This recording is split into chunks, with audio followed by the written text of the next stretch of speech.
Welcome to Southwest Yard and Garden. I'm John White. Today we're going to be talking about potatoes, and that's planting. And potatoes are a vegetable that comes from a cooler climate than the southern part of New Mexico. So the heat of our summers is not one of the things that potatoes like. So we want to get them planted early enough that we get some growth on them and yet not get a lot of frost damage on the growth that does come out. Potatoes we can get in different sizes. What we like to use is what we call a seed potato. And a seed potato is a potato that's grown specifically for the purpose of planting as what we'd call a seed, because the plant is going to propagate off of this tuber. And so a seed potato is usually virus indexed to where it does not have any virus diseases, and viral diseases are a big problem on potatoes. So these are some potatoes that we got from the store. These potatoes probably have a sprout inhibitor that's been used on them. They'll keep the sprouts from coming out. It does wear off after a while, so they will come on out. So what we want to do is identify what we call an eye. And the eye on a potato is one of these sunken areas here. You can almost see what looks like little nodes or little shoots trying to grow right here, and these are what's going to produce the plant. So we want to make sure there's at least one eye on each piece of potato. So what we're going to do is cut this potato into some pieces. So I'm going to take a knife, make a cut, and then we're going to make a kind of segments out of this. So we can use pieces this big. This one will have 1, 2, 3 eyes on it. This one here has 1, 2, 3 eyes on it also. Now we don't want to put them straight into the ground like this. We want this surface area to cure. So we want it to dry, and sometimes it may take several days for it to dry off. So we want to set it out and let them air dry, and that way you won't get fungal and bacterial diseases to move in on the piece of potato. So this is kind of what we want to look at. Here's one that I've allowed to dry. So this can be planted, it has the eye on it. So let's go to the garden and we'll talk about how to plant these.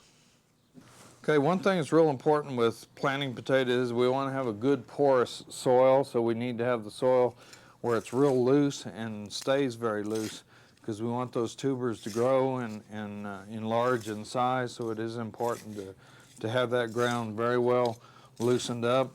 If it's a heavy soil and not real loose, then you might want to add some vermiculite or perlite, organic matter, peat moss, something like that to kind of open that soil up.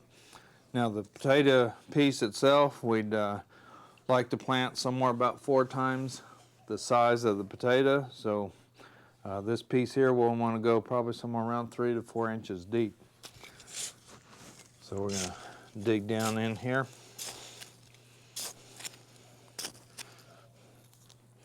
And we'll just set the piece in. It doesn't matter how it goes in. Cover it over. And then we're going to come somewhere about 10, 12 inches away from the other one. And drop in another piece. Cover it over. And then we'll do that in the bed here. So we need them spaced somewhere around 10 to 12 inches apart, about 3 to 4 inches deep. Again, the seed potato piece does need to be cured good. Some people like to use a fungicide like Captan on it, help to keep down from any rot or decay, but can be planted like this. The key is to keep it well conditioned here so that you can get it planted. Now it's going to take about 6 weeks for growth to happen and get some tuber enlargement. You're going to see green growth come up on the surface. Green growth might flower, it might not. As the foliage begins to yellow and die back after about a 8 to 10 week period, then once that foliage has died down to the ground, you can come in and dig the tubers up. One of the things we want to watch out on potatoes when the tuber is forming, if it forms up close to the surface and actually is exposed out of the soil, It can develop a green color to it, like this one has a little bit of a green color. Also, after you buy potatoes at the store, if you leave them out in full sun, they will pick up a green color. And there is a certain chemical reaction that happens in the plant that forms a toxin in it. And so you actually don't want to eat potatoes that are green in color, but if it happens to be forming on the surface, just throw a little soil up against it, cover it, and a lot of times that green will go away. So that's kind of a tip to watch out for. So keep those tubers covered.